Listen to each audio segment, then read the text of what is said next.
একটি দেশ বাংলাদেশ, একটি পতাকা লাল সবুজ। সেই লাল সবুজের পতাকার বিজয় ঘটেছে থাইল্যান্ডে।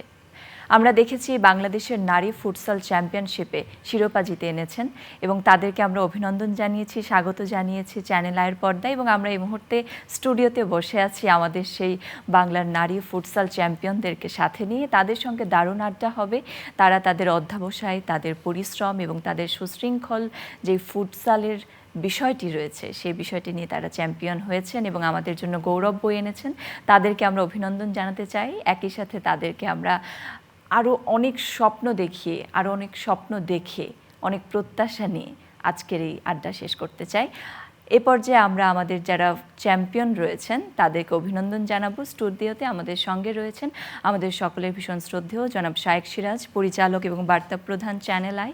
স্যার, আপনাকেও আমরা স্বাগত জানাচ্ছি তারকা কথনের সেটে। আমাদের সঙ্গে রয়েছেন Arif Chowdhury, reporter channel I, আপনাকেও স্বাগত জানাচ্ছি এবং স্বাগত জানাচ্ছি আমাদের সাফ নারী ফুটসাল চ্যাম্পিয়নের সকলকেই। আপনারা নিশ্চয়ই ভালো আছেন এবং আপনাদের জন্য একটা হাততালি দিতেই হবে, কেননা আপনারা আমাদের জন্য গৌরব বয়ে এনেছেন এবং এই অর্জন কিন্তু শুধুমাত্র আপনাদের এই 15 জনের নয়, এই অর্জন আমাদের সকলের, বাংলাদেশের প্রতিটি মানুষের। আমরা শুরুতেই আপনাদেরকে চ্যানেল আই পরিবারের পক্ষ থেকে একটি ক্রেস্টের মাধ্যমে অভিনন্দন জানাতে চাই। আমি স্যারকে অনুরোধ করব। আসো, তোমরা সবাই ধরো, সবাই আসবেন। আমরা সকলকে অভিনন্দন জানাতে চাই আপনাদের যেই অভিনন্দন প্রথম সাফ নারী ফুটসাল চ্যাম্পিয়ন বাংলাদেশ দলকে।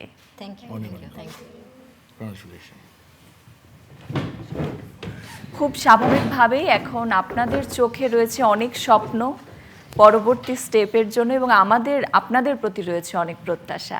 আমি জনাব শায়েক সিরাজ আপনার কাছে চলে যেতে চাই। কি বলবেন, বাংলাদেশের নারীরা তারা সাফ ফুটসাল চ্যাম্পিয়ন জয় করে এসেছেন। প্রত্যাশার শেষ নেই এবং সবচেয়ে বড় কথা, সাফ ফুটবল যতবার জিতে এসছে আমার মনে পড়ে যে একবার বোধহয় মিস করেছি চ্যানেল আই, ওদেরকে আমাদের এই চ্যানেল স্টুডিওতে বা চ্যানেল অঙ্গনে ডাকতে, এবং প্রতিবারই এই আনন্দ মুহূর্তটি ওদের সাথে বাংলাদেশ ফুটবল ফেডারেশনের সাথে আমরা এনজয় করেছি।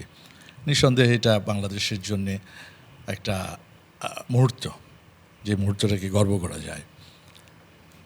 গতকাল কোনো একটা কারণে আমি এয়ারপোর্টে গিয়েছিলাম, তো হঠাৎ করে দেখি একই পোশাক পরা অনেকগুলো ছেলে মেয়ে যাচ্ছে। তখনই মনে দাঁড়িয়ে, তো ওই ফুটসাল বিজয়ী হয়ে তারাই। আমি ওদের পিছনে পিছনে গেলাম। আমার হাতে তখন একটা মোবাইল ফোন ছিল। পরে আমি ওকে একটা ইন্টারভিউ করলাম, রাইট, সুমাইয়া। সুমাইয়া, হ্যাঁ। তো ওখানে দেখা হলো সবার সাথে, খুব সারপ্রাইজিং, কাকতালীয়ভাবে মিলে গেল। যাই হোক, এই যে বাংলাদেশের মেয়েদের, নারীদের ফুটবলের এই প্রত্যেকবার যে গর্ব করার মতো যে বিজয়টা, সেটা জাতি হিসেবে আমরা নিঃসন্দেহে অনেক আনন্দিত হই। আর চ্যানেল আই পরিবার তো হয়, এবং আমরা প্রতিবারই এদেরকে ডাকার মূল জায়গাটা হচ্ছে যে যতটুকু সম্মান এরা পাওয়া দরকার জাতির কাছ থেকে, হ্যাঁ, সেটা আমরা আমাদের জায়গা থেকে আমরা হয়তো ওদেরকে ডেকে একটু কথা বলি, আনন্দ পাই, কিন্তু এর চাইতে অনেক বেশি সম্মান ওদের পাওয়া উচিত। তারা যে কাজগুলো করছে প্রতি মুহূর্তে। খেলা ফুটবল, এখনও যদি বাংলাদেশের মানুষকে জিজ্ঞেস করা হয়, আচ্ছা বাংলাদেশের নারী ফুটবল দল জিতে আসছে, বলবো তো কিসে জিতে আসছে? বলবে ফুটবলে জিতে আসছে। ফুটসাল যে একটা খেলা আছে, এটা এখনও পর্যন্ত বাংলাদেশের অনেক জায়গারই প্রায় আমার ধারণা 50% মানুষ জানে না। আরিফ আরও ভালো বলতে পারবে স্পোর্টস রিপোর্টার হিসেবে। তো সেই জায়গায় দুবার সাফ চ্যাম্পিয়ন এবং এবার গিয়েও তারা ফুটসালে বিজয়ী হয়ে আসলো। আমি যতটুকু শুনেছি, দেখেছি যে খুব স্বল্প একটা সময়ের প্রশিক্ষণ ছিল ওদের, তাই না? ওরা হয়তো কথার ভিতরে আসবে ইস্যুগুলো, যে 4-5 মাসের একটা প্রশিক্ষণ, 4-5 মাসের একটা নোটিশ, 1 মাসের একটা প্রশিক্ষণ। তো 1 মাসের একটা প্রশিক্ষণ, তোমার দল এভাবে বিজয়ী হয়ে আসলো, এটা আমাদের অধিনায়ক বসে আছেন, তার কাছ থেকেও আমরা শুনবো। হ্যাঁ, সাবিনা খাতুনকে ধন্যবাদ যে তুমি সত্যি সত্যি, মানে আমাদের দেশে আমরা এটাকে খুব ছোট করে দেখি, পৃথিবীর অন্য দেশে হলে এটাকে নিয়ে অনেক কিছু হতো। হ্যাঁ, সেই জায়গা থেকে ওদেরকে অনেক অনেক ধন্যবাদ, শুভেচ্ছা, ওদের কাছে আমরা গর্ববোধ করি এ কারণে। এবং আমার কাছে বারবারই মনে হয় যে দেখো, এই ফুটবলে দুবার সাফে চ্যাম্পিয়ন এবং ফুটসালে একবার, মানে এবং অপরাজিত চ্যাম্পিয়ন, তাই না রে? সবগুলো গেমসই তোরা জিতেছে। হ্যাঁ, তো সেই জায়গায় 3বার, এবং আমার মনে হয় সাবিনা খাতুন একজন সেই হিসেবে একটা বাংলাদেশের একমাত্র ক্রীড়াবিদ যে 3টি ইসেতে, এম আই রাইট সাবিনা? হ্যাঁ, তো এটা নিঃসন্দেহে। তো ওকে দেখলে তো মনেই হয় না যে ও তারপর কীভাবে ওরা চ্যাম্পিয়ন হয়ে আসে, এটা রিয়েলি এটা খুব ইন্টারেস্টিং। আমার কাছে মনে হয় ওদের দিকে আরও অনেক নজর দেওয়া দরকার সবার, রাষ্ট্রের, ক্রীড়া সংক্রান্ত যে সমস্ত সংগঠনগুলো আছে বা ফুফের, এবং সব কিছু মিলিয়ে আমি খুব বিস্মিত হব না যদি যথেষ্ট নজর ওদের দিকে দেওয়া হয়, তাহলে এশিয়া কাপ যেটা, সেখানে চ্যাম্পিয়ন হওয়া খুব কঠিন হবে, এটা আমার কাছে মনে হয় না। হয়তো যারা ক্রীড়াবিদ এরা আমার চাইতে, বা ক্রীড়া সাংবাদিক এরা আমার চাইতে অনেক ভালো বলতে পারবে। আমি আমার সাধারণ বোঝা থেকে এটা বললাম। ওদের প্রতি আমাদের আরও অনেক যত্ন নেওয়া উচিত। ধন্যবাদ। ধন্যবাদ, অনেক ধন্যবাদ স্যার আপনাকে। আমরা এবার একটু আরিফ চৌধুরী আপনার কাছে যাচ্ছি। স্পোর্টস রিপোর্টার হিসেবে স্যার যেটি বলছিলেন যে আমাদের দেশের নারী তারা সাফ ফুটসাল চ্যাম্পিয়ন, সেখান থেকে শিরোপা নিয়ে এসেছেন। এশিয়া কাপ তাদের জন্য কতটুকু সম্ভব, আপনার কি মনে হয়? ধন্যবাদ ইরা। এশিয়া কাপ আসলে কতটুকু সম্ভব এটা আমরা তাদের কাছ থেকে শুনবো আমাদের ইয়েতে।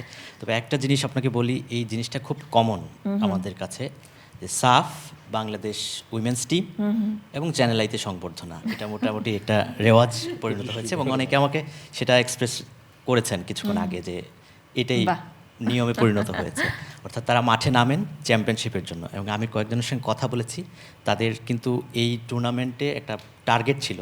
যেমন আমি কৃষ্ণার সাথে কথা বলেছিলাম, কৃষ্ণা বলেছে যে আমাদের এই টার্গেট নিয়ে গিয়েছিলাম যে কথা কম কাজ বেশি, এবং সেটি হয়েছে চ্যাম্পিয়নশিপ। তারা প্রমাণ করেছেন মাঠে। ডেফিনেটলি আমরা তাদের কথা শুনতে নিশ্চয়ই। পারি চ্যাম্পিয়ন আমরা গার্লসদের। অধিনায়ককে দিয়ে জি, শুরু শুরু করতে করতে চাই। সাবিনা খাতুন, এই জয় নিয়ে কি বলবেন? আজকে ওরা শুরু করবে, আমি একটু শুনি। পরে বলবো, আমি ওকে দিয়ে শুরু করি। তোমার হাতে মাই। হ্যাঁ, তুমি বলো নীতি, না নীতি বলো। তোমার কাছ থেকে নীতি আমরা বলো। একটু শুনবো তোমার বলো। ব্যাংককে গিয়ে খেলার অভিজ্ঞতা কেমন ছিল, একই সাথে এই যে জয় ছিনিয়ে এনেছো, এই জয় হ্যাঁ, তোমার অন জন্য করা আছে, কিরকম অন করা আছে। অনুভূতি এনেছে? তুমি যে পাকিস্তানের কিপারের সাথে যে খেললা, বলো, বলো, আমি বলো। বুঝতেছি না। তোমার অনুভূতিটা তুমি বলো, কেমন ছিল? এই ফুটসালের অনুভূতিটা আমার এই ফার্স্ট টাইম। তোর দিকে কেউ তাকায় না। এখানে সিনিয়র আপুদেরকে পেয়েছি, অ্যান্ড তাদের সাথে ডিসিপ্লিন অনুযায়ী অনেক মজা করেছি, যেটা মানে আমার অনেক ভালো লেগেছে। আর থাইল্যান্ডে ফুটসালে আমি প্রথম, অ্যান্ড অনেক এনজয় করেছি, এটাই আমার অনেক ভালো লাগছে। আর যখন চ্যাম্পিয়ন শিরোপাটা হাতে এলো তখন কেমন লেগেছিল? তখন অনেক আমি এক্সাইটেড ছিলাম। হ্যাঁ, হ্যাঁ। মানে আমরা যে চ্যাম্পিয়ন হয়েছি এটা মানে একটা অবিশ্বাস্য, অনেক ভালো লেগেছে চ্যাম্পিয়ন বাহ। আর হতে। প্রথম কলটা কাকে ছিল শিরোপা জেতার পর? বাবা নাকি মা, কাকে ফোন করে প্রথম কলটা আমি বাবাকে দিয়েছিলাম।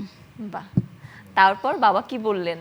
বাবা অনেক খুশি হয়েছে। বাবা বলেছে বাবা আগের থেকেই প্রত্যেকটা খেলায় আমার দেখেছে, অ্যান্ড উনি মানে যেহেতু বিজনেস করে, ওনার আশেপাশে অনেক মানুষ মানে বলে আর কি যে আপনার মেয়ে খেলতেছে দেখতেছি, এটাই মানে অনেক গর্বিত আমার বাবা আমাকে নিয়ে অনেক। বাহ, দারুণ। আপনার বাবা, একই সাথে আমরা সবাই আপনাদেরকে নিয়ে অনেক গর্বিত। আমরা সবার কাছ থেকেই একটু শুনতে চাই। এ পর্যায়ে সময় আপনার কাছে একটু যাই, কেমন ছিল অভিজ্ঞতা, কেমন লেগেছে শিরোপা জিতে? অবশ্যই শিরোপা জিতলে ভালো লাগে সবারই। আর আমরা শিরোপা জিততে পেরেছি, বাংলাদেশের মানুষকে খুশি করতে পেরেছি।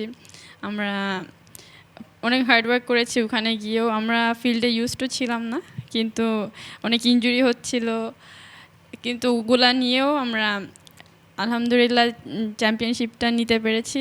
এতে কতটুকু চ্যালেঞ্জ ফিল হয়েছে খেলার সময়? চ্যালেঞ্জ তো অনেক ছিল, অনেক। আমাদের চেয়ারম্যান ভাই উনি অনেক সাপোর্ট করেছেন, অনেক এফোর্ট দিয়েছেন, আমাদের ফিজিও দিয়েছেন, ওখানে থাইল্যান্ড থেকে ফিজিও দিয়েছেন, ভালো ফ্যাসিলিটিস দিয়েছেন, এর জন্যই আমরা ভালো খেলতে পেরেছি। বাহ, দারুণ। কৃষ্ণা, আপনার কাছে এবার একটু আসি, কেমন ছিল আপনার অভিজ্ঞতা, কেমন লেগেছে আপনার শিরোপা জিতে, এবং সব মিলিয়ে আসলে এখন চোখের সামনে কি স্বপ্ন দেখছেন? ধন্যবাদ। কন্টিনিউয়াস হচ্ছে কাশিটা। আসলে চ্যাম্পিয়নটা আমাদের কাছে বরাবরই ভালো লাগে, আর প্রায় 2014 থেকে আমরা চ্যাম্পিয়ন হচ্ছি টানা, এস লেভেল থেকে সিনিয়র লেভেল পর্যন্ত এখন পর্যন্ত। তো চ্যাম্পিয়নটা আমরা ধারাবাহিকতা রেখে যেতে চাই, চ্যানেল আয়েও আমরা আসতে চাই বরাবরের মতো। চ্যানেল আইতে আপনাদেরকে আমরাও সবসময় ওয়েলকাম করতে চাই, অভিনন্দন জানাতে চাই। জি না আসলেও ধারাবাহিকতা। জি, থ্যাংক ইউ। তো আমাদের আসলে এই ফুটসাল এটা নতুন আমাদের কাছে, যেহেতু হচ্ছে এর আগে আমরা 18-তে খেলেছি, কিন্তু সেরকম মানে এত চ্যালেঞ্জিং ছিল না, আমরা তেমন কিছু জানতাম না। কিন্তু এবার আমরা যখন মাঠে নামি সব কিছু জেনে শুনেই মাঠে নামি, আমাদের খেলতে হবে, আমাদের টার্গেট ফুলফিল করতে হবে। তো এই আত্মবিশ্বাস নিয়েই আমরা মাঠে নেমেছিলাম। হ্যাঁ হ্যাঁ, একটা প্রশ্ন আমি করি, ফুটসাল সম্পর্কে আমার যে খুব ভালো ধারণা আছে তা না, তোমরা যে কেটস নিয়ে গিয়েছিলে সেই কেটসটা নাকি কাজে দেয়নি, পরে আবার কিনতে হয়েছে ওখানে, না? ওই ফুটসালের কেসটা নর্মাল কেসের মধ্যে তফাৎটা কি? না, ওখানে আসলে সার্ভিসটা অন্যরকম ছিল। আমরা লাস্ট একটা ম্যাচ খেলছি, মনে হয় বাস্কেটবল মাঠ ছিল, তো আচ্ছা আচ্ছা মানে সব কেটসের সোলগুলা আচ্ছা, মানে ওখানে আচ্ছা, হয় না। আচ্ছা। খেলে তো 5 জন করে। হ্যাঁ, এটা যেটা যোগ করতে চাচ্ছিলাম যে কৃষ্ণা বললেন যে 2014 সাল থেকে আমরা চ্যাম্পিয়ন হচ্ছি বা এই প্র্যাকটিসটা আসছে, এবং ইতিমধ্যে কিন্তু সাউথ এশিয়ান জায়ান্ট নামে বাংলাদেশকে ডাকা হচ্ছে অনেক বাহ জায়গায় বাহ বাহ, দারুণ। Women's football. হ্যাঁ, হ্যাঁ। এবং আমরা যখন এইখানে বসেছি, আমার পাশে কিন্তু একজন লাইভ ম্যাচ দেখছেন যেখানে বাংলাদেশ এবং ভুটান খেলছে আন্ডার 19। অলরেডি বাংলাদেশ গোল দিয়েছে। দারুণ। আমি দেখছিলাম যে উনি অনেকক্ষণ থেকে দেখছেন। তুমি এটা দেখছো বসে বসে, না? মানে ফুটবল, এটা ফুটবল, জি। দেখছিল এটা কোন গেম? এটা হচ্ছে অনূর্ধ্ব 19 সাফ। এই যে দেখো, এই যে এই যে এই যে আচ্ছা, বসে বসে তুমি এনজয় করছো। এতটাই সবসময় মাথার মধ্যে খেলাধুলা থাকে, লাইভ শোতে বসে বসে সবসময় খেলার প্রতি মগ্ন। আরিফ চৌধুরী, আপনি জি, বলছিলেন। আমরা সাবিনার কাছ থেকে, ক্যাপ্টেনের কাছ নিশ্চয়ই। থেকে শুনছি যে এটা ফুটসাল নিয়ে অনেক কথা হচ্ছে। ফুটসাল আর ফুটবলের পার্থক্য যেমন আমরা জানি, নিশ্চয়ই চ্যালেঞ্জটাও অনেক বেশি, কারণ ফুটবল খেলেন হচ্ছে 11 জন, আর এখানে প্রায় অর্ধেক। চ্যালেঞ্জটা নিশ্চয়ই দ্বিগুণ হয়ে যাচ্ছে। আর মূল চ্যালেঞ্জগুলো আসলে কোথায় হয়, আর আপনার জন্য এই টিমের কম্বিনেশন ঠিকঠাক রাখা কতটুকু চ্যালেঞ্জ ছিল? থ্যাংক ইউ ভাইয়া। প্রথমেই চ্যানেল আই পরিবারকে ধন্যবাদ আজকে আমাদেরকে আমন্ত্রণ জানানোর জন্য। ফুটসাল ফুটবল দুইটা গেমই অনেক কষ্টের, দুইটাতেই দৌড়াতে হয়, এবং ফুটসালটা হচ্ছে অনেক ইন্টেন্সিটির একটা গেম, যেটাতে আপনার সবসময় আপ অ্যান্ড ডাউন করতে হয় এবং অনেক স্ট্যামিনা দরকার হয়, ফিজিক্যাল ফিটনেস ফুটবলেও দরকার হয়। আমার কাছে মনে হয়েছে যে এই গেমটা হচ্ছে আপনার মেন্টাল যে টাফনেস সেটা হচ্ছে অনেক রাখতে হয়, কারণ অনেক সময় দেখা যায় যে আমরা প্রত্যেকটা ম্যাচে গোল খেয়েছি। সো ওই মোমেন্টটাতে ফুটবলে যে ব্যাপারটা হয় যে অনেক সময় থাকে, মনে হয় যে না হয়ে যাবে, গোল করতে পারবো, কিন্তু এইখানে ব্যাপারটা হচ্ছে একদম আপনাকে টোটালি 40 মিনিটস একদম ফোকাস থাকতে হয়। আপনি যদি গোল খেয়েও যান, এটা হচ্ছে আপনার টিমের উপর ডিপেন্ড করবে, আপনার টিমের মেন্টালিটি কেমন, যে আপনি সেটাকে আবার ফিরিয়ে দিতে পারবেন কিনা। সো আমাদের এরকম কয়েকটা ম্যাচ হয়েছিল, স্পেশালি ভুটানের সাথে এবং শ্রীলঙ্কার সাথে আমরা ফার্স্টে গোল কনসিড করি। তো সেই জায়গা থেকে আমার কাছে যেটা মনে হয়েছিল যে আমরা থাইল্যান্ডে গিয়েছিলাম 2 তারিখে, আমাদের টুর্নামেন্ট শুরু হয়েছে 15 তারিখে। তো এই জায়গাটাতে আমি হচ্ছে অবশ্যই আসলে পুরো ক্রেডিটটাই দিতে চাই ফুটবল ফেডারেশনকে এবং আমাদের চেয়ারম্যান স্যার যিনি আছেন ইমরান সাহেবকে, যে আমাদেরকে 10 দিন আগে নিয়ে গিয়েছিল এবং আমরা ওখানকার প্রফেশনাল যারা ন্যাশনাল টিমে খেলে এবং যারা ফুটসাল লিগ খেলে তাদের সাথে আমরা 3টা ফ্রেন্ডলি ম্যাচ খেলেছিলাম। যেটাতে আসলে আমরা বুঝতে পেরেছিলাম যে আমাদের কোয়ালিটি আসলে কোন পর্যায়ে আছে, এবং আমরা একটাতে উইন করি, একটাতে 5-0 লস করি, আর একটাতে 2-1 লস করি, না 5-1 নাকি 5-1। সো 5-1 পরে আমরা যেটাতে হচ্ছে 2-1 লস করি, সেটা হচ্ছে আমাদেরকে আসলে মেইন জিনিসটা বুঝিয়েছিল যে ফুটসাল ব্যাপারটা অনেক ডিফারেন্স। মানে আমার এবং সোমাইয়ের এক্সপিরিয়েন্স আছে, বাট বাকিদের ওরকম না, এবং ওদেরকে সবসময় বলতাম যে এটা হচ্ছে ফুটসাল, গোল যদি আমরা 2-3টা খেয়েও যাই আমরা রিটার্ন করতে পারবো, কারণ ওই অ্যাবিলিটি আমাদের আছে, কারণ আমাদের প্রত্যেকটা প্লেয়ার এটা ফুটবল থেকেই হয়ে আসছে যে আমরা প্রেসিং ফুটবল খেলি। সো ওই প্রেসিং ব্যাপারটা আমরা ফুটসালেও কাজে লাগিয়েছি, যেটা হচ্ছে আমাদেরকে মানে প্রত্যেকটা ম্যাচ উইন করতে সহযোগিতা করেছিল।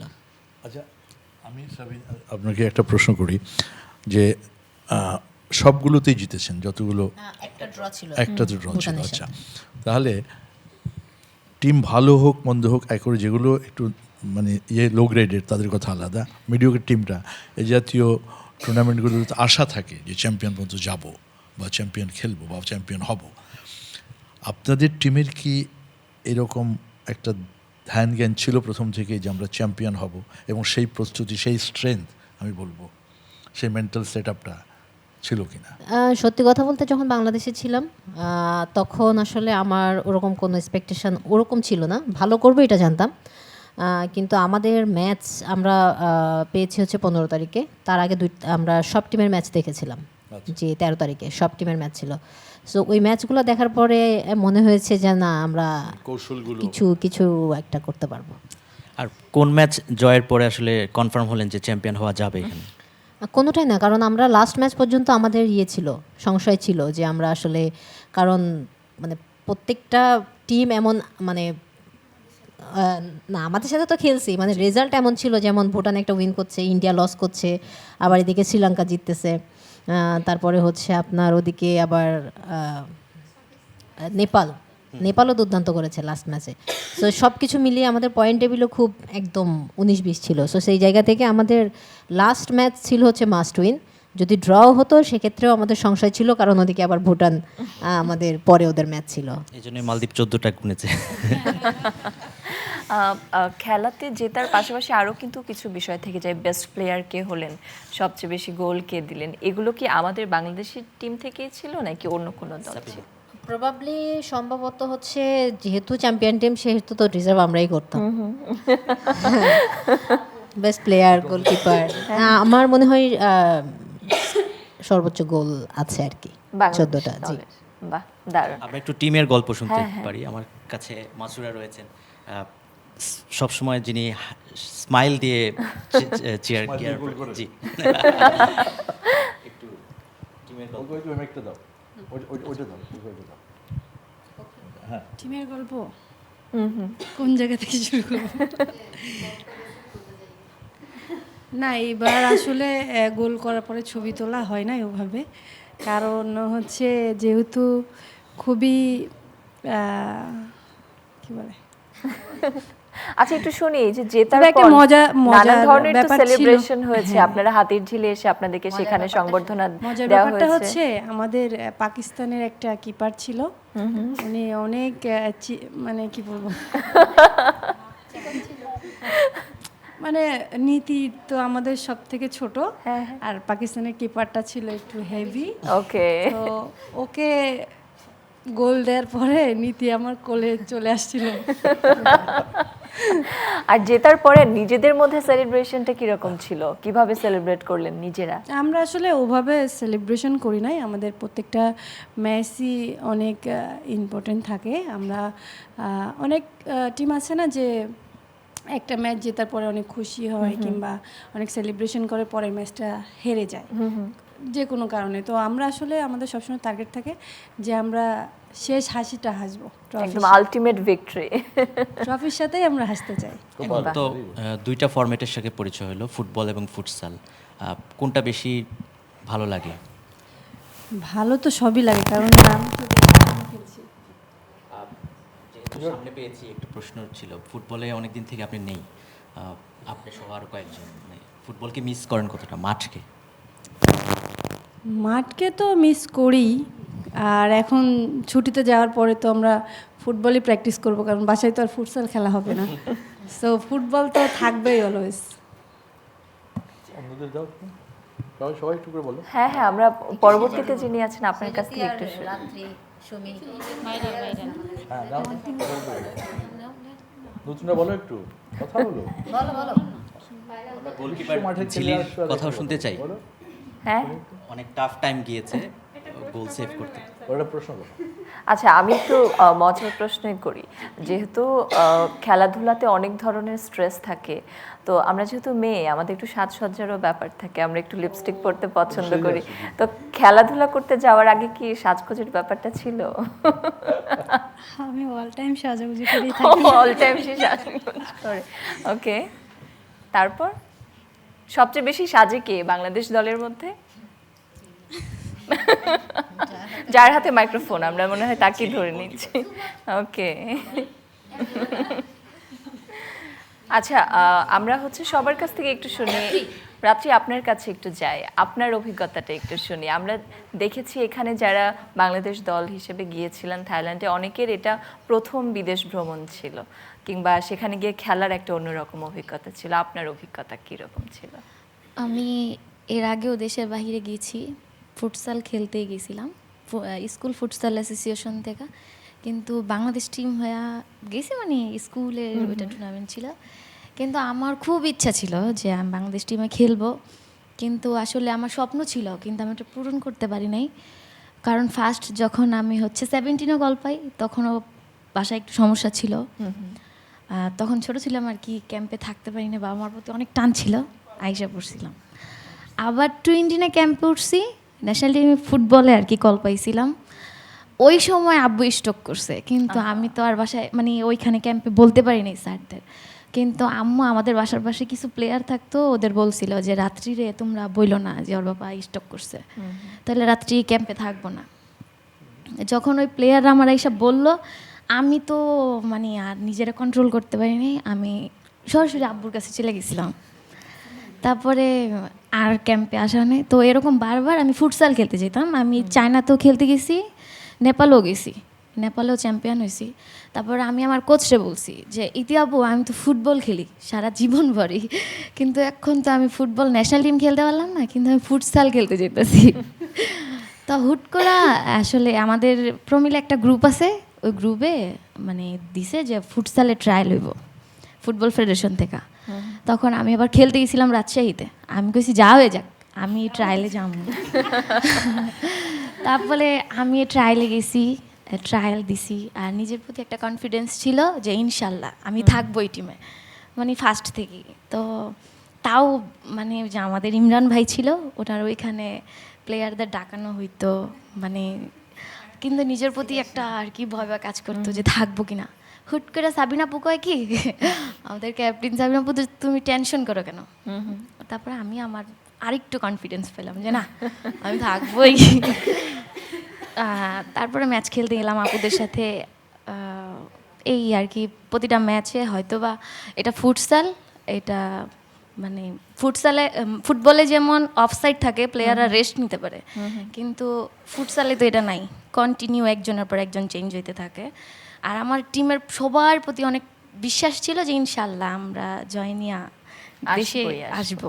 আমাকে রুমে সবসময় বলতো, আমার রুমমেট ছিল, আচ্ছা। আমি রুমমেট আমার, যে আমি ওর জিজ্ঞেস করতাম যে কালকে কি হইতে পারে, আমাকে খুব লাউডলি বলে, আরে টেনশন করেন কেন।